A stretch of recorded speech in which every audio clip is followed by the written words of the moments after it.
Olá, amigos traders e investidores, sejam bem-vindos ao canal Quant Investimentos. Meu nome é Daniel e hoje nós vamos fazer uma análise do setup IFR2 original desenvolvido pelo Larry Connors. Será que ele funciona para as operações brasileiras? É isso que nós vamos descobrir hoje.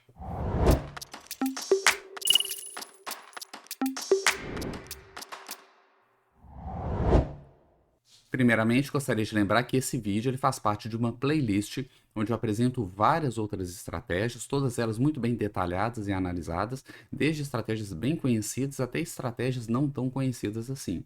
Então, caso tenha gostado dessa estratégia, dessa análise, é só clicar lá e dar uma olhada nas outras estratégias também. E caso seja do seu interesse você mesmo fazer as suas análises, você mesmo fazer os backtests e analisar as estratégias, tem um link na descrição de um curso onde eu ensino como você mesmo pode fazer isso, ok? Bom, então vamos lá. Eu vou compartilhar minha tela e vou mostrar para vocês como funciona a estratégia. Eu vou escolher aqui Magazine Luiza, por exemplo, que a gente vai ver como que ela funciona. Primeiro eu vou mostrar a estratégia e depois a gente vai ver o resultado do backtest da estratégia. Bom, essa estratégia é o IFR original desenvolvido pelo Larry Connors, tá? É baseado no IFR. Como que funciona? É uma estratégia de retorno à média, tá? Muita gente pede para trazer retorno à média, como eu gosto mais de seguidores de tendência, eu acabo trazendo mais estratégia de trend following, mas tem pessoas que gostam de retorno à média, então por isso eu escolhi essa estratégia. Como que ela funciona? Ela é o seguinte: primeira coisa, nós vamos colocar um filtro. O filtro vai ser essa linha azul aqui de baixo, ó, que é a média móvel de 200 períodos. Então, a gente só vai comprar o ativo quando o preço estiver acima da média móvel de 200 períodos. Se a gente afastar o zoom aqui, ó, a gente consegue ver que num período mais recente, a Magazine Luiza ela foi para baixo da média móvel de 200. Então, não foram feitos trades nesse período. Tá? A gente só vai operar na compra acima da média móvel de 200. A gente até poderia operar aqui abaixo da média de 200, média simples, tá? Não é exponencial. A gente até poderia operar aqui, mas nesse caso seriam operações de venda. Como aqui o backtest é na compra e eu sempre dou preferência para compra em ações, porque ações sobem no longo prazo e o resultado é bem mais interessante, então a gente vai operar só quando o preço estiver acima da média móvel de 200, tá? Que é essa linha azul. Então a primeira coisa é esse filtro. Bom, como é que funciona então? Quando o ativo está numa tendência de alta, identificado por essa média, né? Ou seja, quando o preço está acima da média de 200, nós vamos plotar o IFR de 2 períodos, tá? O IFR de 2 períodos e vamos esperar que o IFR chegue abaixo de 10, tá? O meu limite aqui, o meu objetivo é que esse IFR ele caia abaixo de 10. Que vou dar um zoom aqui, ó. Foi o que aconteceu exatamente nesse dia aqui, ó, nesse fechamento. Quando ele fechou, esse IFR, que ele não aparece, mas estava em torno de 8, 9, tá? Em torno de 8, 9. Então, ele ficou abaixo de 10. Então, nesse fechamento, quando ele estiver fechando aqui abaixo de 10, eu vou fazer uma compra, tá? Eu vou comprar porque eu entendo aqui que o preço ele está sobrevendido, ele está muito baixo, ele está numa tendência de alta porque ele está acima da média e foi uma correção significativa no preço. Então eu quero comprar o ativo nesse ponto, nesse fechamento. Então essa é a minha entrada. E qual que é a minha saída? A minha saída é quando o preço fechar acima dessa linha verde. E o que que é essa linha verde? É uma média móvel aritmética, tá? Média móvel simples de 5 períodos. Eu só vou sair desse trade quando ele fechar acima da média móvel de 5 períodos. Enquanto ele não fechar, eu fico posicionado no trade. Então, podemos ver que 2 dias depois ele fechou acima da média móvel e nós saímos da operação, nós encerramos a operação aqui. A partir daí, nós vamos esperar um próximo momento em que o IFR, aqui o IFR que é o bastante, ó, mas não fechou abaixo de 10. Nós vamos esperar quando ele vai fechar abaixo de 10. Aqui aconteceu, ó. Nesse dia, nesse candle, o IFR fechou abaixo de 10. Fechou, compramos no fechamento e ficamos posicionados até o dia que ele fecha acima da média móvel de 5. Aqui quase fechou, provavelmente ele fechou em cima da linha, mas ele tem que fechar acima, com valor maior. Aqui ele fechou com valor maior. Então aqui nesse fechamento nós encerramos a operação, tá? E assim sucessivamente, tá? Aqui foi um stop, ó. Nós compramos aqui, quando o preço fechou, vou aumentar o zoom aqui. Compramos aqui quando o preço fechou abaixo de 10 e somente nesse dia aqui ele voltou a fechar acima da média móvel. Porém, ele caiu no período, então foi um stop, tá? Foi um trade aqui com resultado negativo. Agora, logo depois, alguns dias depois, ó, deu outra entrada e já saímos no lucro, tá? E a gente pode ver que quando vem, como eu já disse, né, quando vem uma tendência de baixa e o preço passa a trabalhar abaixo da média de 200, não são feitas mais entradas. Nós entendemos que o ativo entrou numa tendência de baixa e a gente não compra mais, tá? Agora é o seguinte, o backtest feito em um único ativo não quer dizer praticamente nada, tá? Até porque a gente não vai operar uma ação só, um ativo só. O ideal, então, é fazer um teste sistemático de vários papéis e ver como que aquela estratégia ela se comporta em vários papéis. Então, eu vou diminuir isso aqui. Então, o que eu fiz? Eu fiz o backtest individualmente. A gente pode ver aqui que em Magazine Luiza foram 69 trades, JBS 64 trades e por aí vai, né? E eu exportei isso aqui para o Excel. E aí nós temos esse arquivo aqui, CSV, tá? Eu vou só aumentar aqui o espaçamento. Aqui eu tenho o resultado, tá? De todos os papéis. Eu tenho essa coluna aqui que eu tenho um lucro percentual, tá? Ou essa daqui de resultado, tanto faz. Eu vou pegar essa de resultado. Eu vou selecionar todos os resultados e vou inserir, só voltar para o cabeçalho aqui, vou inserir um gráfico. Eu vou inserir um gráfico de colunas, tá? E esse gráfico, ele mostra para mim o resultado. Olha só, nós tivemos muito mais papéis, em torno de 70 papéis que ficaram positivos no período. Isso aqui foi um backtest de 10 anos, tá? Um backtest de 10 anos reinvestindo os lucros. Foi uma simulação de 100 mil reais. 100 mil reais operando apenas um papel de cada vez, né? Então a gente pode ver que mais ou menos 70% dos papéis, tá? Em torno de 70% ficaram positivo. Alguns fecharam, inclusive, bem positivo, ó, tiveram um resultado muito bom, tá? E nós tivemos aqui uns 30% de papéis que fecharam negativo nesse período. Então, ao longo de 10 anos operando esses papéis, nós fechamos no negativo. E tivemos alguns papéis que ficou bem próximo do zero. Isso aqui geralmente são papéis mais recentes, que não têm um histórico muito grande, tá? Então, eles geralmente ficam aqui em torno do zero. Não necessariamente é por causa disso, mas muitas vezes é por causa disso, tá? Então, a gente pode ver que é uma estratégia que apresenta uma certa robustez, tá? É um número interessante, em torno de 70%, tá? De lucro. O ideal seria que fosse ainda melhor, mas 70 já dá para trabalhar com ela, tá? 70 já dá para trabalhar. O que quer dizer isso? Quanto maior o percentual de papéis que apresentam lucro com aquele sistema, mais robusta é aquela estratégia. Uma das maneiras, existem várias maneiras, existem testes mais complexos, obviamente, mas é uma maneira simples de você já ter uma noção se aquela estratégia ela é boa para se operar ou não. O que a gente não quer é operar uma estratégia que funcione em apenas um papel ou meia dúzia de papéis, né? A gente quer uma estratégia que funcione em vários papéis diferentes. Em vários vídeos eu já expliquei, já falei sobre isso. Bom, então isso aqui é um número interessante. O que mais que a gente pode ver? Vamos dar uma olhada agora.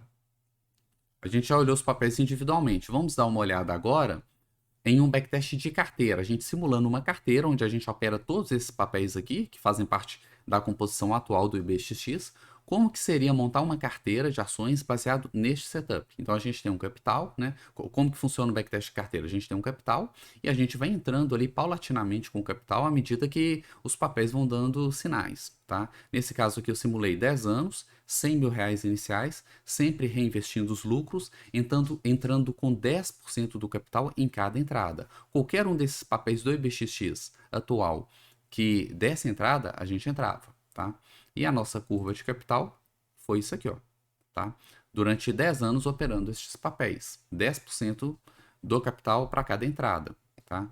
Então, ao longo de 10 anos, nós tivemos aqui um pouco mais de 3 mil operações, tá? Olha aqui, ó. 3.084 operações, é um número grande de operações, tá? Um número grande. Retorno à média, geralmente são operações curtas, então acabam dando muitas entradas. O backtest ele começou lá em 2012. A gente pode ver que nos primeiros anos ele deu pouquíssimo lucro, tá? Mas mesmo assim é uma vantagem, porque vocês se lembram que de 2012, aqui do início do backtest até o final de 2015, nós tivemos um bear market, nossa bolsa caiu. E mesmo com a queda da bolsa, ele chegou a dar algum lucro, tá? Mesmo sendo pouco lucro, é interessante, pouquíssimos sistemas dão algum lucro. nessa fase. E depois, quando veio o bull market, aí que ele decolou, né? Então ele funcionou de forma fantástica nesse período, tá? Esses últimos anos antes do Covid foi muito bom o resultado, é uma curva realmente muito bonita até esse ponto aqui, tá? E o que que aconteceu aqui? Aqui veio o Covid, aqui foi 2020. E o sistema, né, ele caiu vertiginosamente aqui durante o Covid. Foi uma queda muito grande. É uma coisa que eu sempre alerto, né, que sistemas de retorno à média, quando vem um crash de mercado, eles são sistemas que mais sofrem. E se você não tiver um bom gerenciamento de risco para lidar com isso, você pode quebrar nesses períodos, tá? Muita gente coloca filtros para evitar essas quedas. Acontece que quando você coloca filtro, você de fato consegue, tá, diminuir essa queda, mas você também diminui esse lucro anterior. Aí o sistema já deixa de ser interessante. Esse sistema aqui, como eu mostrei no início, ele já está usando um filtro da média móvel de 200. Sem o filtro, essa queda aqui ela pode ser ainda maior. Tá? Então ele já está usando o filtro, mesmo com esse filtro, ele apresentou essa queda. E depois do crash, né, de 2020, a gente consegue ver que ele não conseguiu voltar para a mesma performance. Tá? Mesmo a nossa bolsa tendo voltado aqui para o topo histórico e rompido o topo histórico, ele não conseguiu voltar para o topo histórico da curva de capital. Tá? Ele não conseguiu. Então, assim, o desempenho dele piorou aí nos últimos anos, né? Isso é uma coisa que eu tenho percebido. Vários sistemas de retorno à média tiveram o desempenho piorado aí depois do Covid. Sinceramente, não sei exatamente o porquê, tá? Mas eu tenho encontrado muitas curvas parecidas com essa, onde o sistema de retorno à média funciona muito bem até o Covid e depois ele não performa bem de novo, tá? Então, é um sistema para ficar aí alerta, né? Se realmente ele vai retomar aqui esse desempenho anterior ou se ele vai se manter nessa congestão aqui, tá? Mas eu, particularmente, o que realmente me afasta de sistemas de retorno à média é justamente essa queda. Vamos dar uma olhada mais detalhada nos números? O que que a gente tem de interessante aqui? Ó, total de trades executados, isso aqui é importante. Foram mais de 3.000 trades, 3.084 trades. Lembrando que neste backtest eu não considerei os custos, tá? Os custos variam com cada pessoa, cada plataforma, cada corretora que a pessoa utilizar. Se você paga, por exemplo, R$ 1 de corretagem para fazer um swing trade, só de corretagem aqui você ia gastar R$ 6.000. Então o lucro seria, ao invés de ser 235 mil, seria 229 mil, tá? Tem que subtrair os 6 mil aqui, fora os custos bolsa, que são custos percentuais. Então, tem que ser calculado, tá? Então, você tem que debitar isso aqui de acordo com o custo que você tem.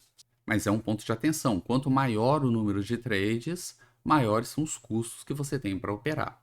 Então, nós tivemos aqui um resultado que equivale a 235% de ganho, tá? 235 é um resultado muito interessante, até porque a bolsa no período ela rendeu em torno de 65%. Se a gente pegar 10 anos atrás, tá? Em março, eu estou gravando esse vídeo em 15 de março de 2022. Se a gente pegar 15 de março, tá? de 2002 até hoje, vai dar em torno aí dos 65% de alta. E esse sistema, operando os papéis atuais do IBXX, né, deu aí 235%. Então, é interessante a lucratividade, a rentabilidade do sistema. Nós tivemos aqui o drawdown, que é, para mim, o ponto mais negativo desse sistema, 38,7%, tá? Ou seja, quase 40% de queda. Isso é muito alto, tá? Muito alto. Para operar esse sistema puro assim, é complicado, tá? A não ser que você crie mais um filtro, alguma coisa para tentar contornar isso aqui. Mas quase 40% de drawdown, para mim, é um drawdown muito alto. Nós temos aqui também uma taxa de acerto de 68,8, quase 70% de taxa de acerto, tá? Isso aqui é normal para o retorno à média, geralmente eles têm taxa de acerto muito alta, e um payoff de 0,56. Geralmente, taxa de acerto alta indica payoff baixo, tá? O que que isso quer dizer? Se você acerta muito, o seu acerto ele costuma ser menor do que a sua perda. Então, o que significa o payoff 0,56? Tá? Isso aqui é quase meio. Isso significa que o seu stop ele costuma ser o dobro do seu ganho. Ou seja, quando você perde o dobro daquele trade que você acertou, em média, tá? Em média. Então, os stops eles são grandes, que também é característica aí de sistemas de retorno à média, de reversão à média. Tá? Você tem uma taxa de acerto alta, isso é interessante para o ponto de vista emocional, psicológico, aquelas pessoas que não conseguem operar muito tempo ali sem ter um ganho, tá? Não tem essa disciplina, essa resiliência, né, para se manter ali. Então, emocionalmente é muito mais fácil operar uma estratégia que tem alta taxa de acerto, mas o problema é que quando o stop vem, o stop é maior, tá? É maior do que os ganhos. A expectativa matemática positiva, tá? Aqui da lucratividade 0,08 e tivemos aqui uma sequência de 25 trades lucrativos em seguida. Isso aqui geralmente você só encontra com retorno à média, mas também chegamos a ter 14 stops seguidos. Então isso aqui faz parte. Tá? Tem gente que começa a operar ali, vem meia dúzia de stops seguidos, a pessoa larga aquele sistema, né? Não pode, tá? Tem que saber o normal que acontece naquele sistema. Nesse sistema aqui, por exemplo, houveram 14, né? Nada impede que possa ser 15, né, no próximo período. Bom, então esse aqui é o sistema original, né, da maneira que foi criada lá pelo Larry Connors. Em cima dele foram criadas várias outras variações, né? Se você pesquisar na internet, tem várias variações aí do IFR2. O próprio Storm criou algumas variações dele lá do IFR2 e esse é o desempenho na Bolsa Brasileira. Bom, espero que tenham gostado. Não se esqueçam de curtir e compartilhar esse vídeo. E caso ainda não seja inscrito, se inscrever no canal e também nas outras redes sociais, no Instagram e no Telegram. Qualquer dúvida, sugestão, comentário, só colocar aí embaixo nos comentários, vou ter o maior prazer em responder. Muito obrigado e até mais.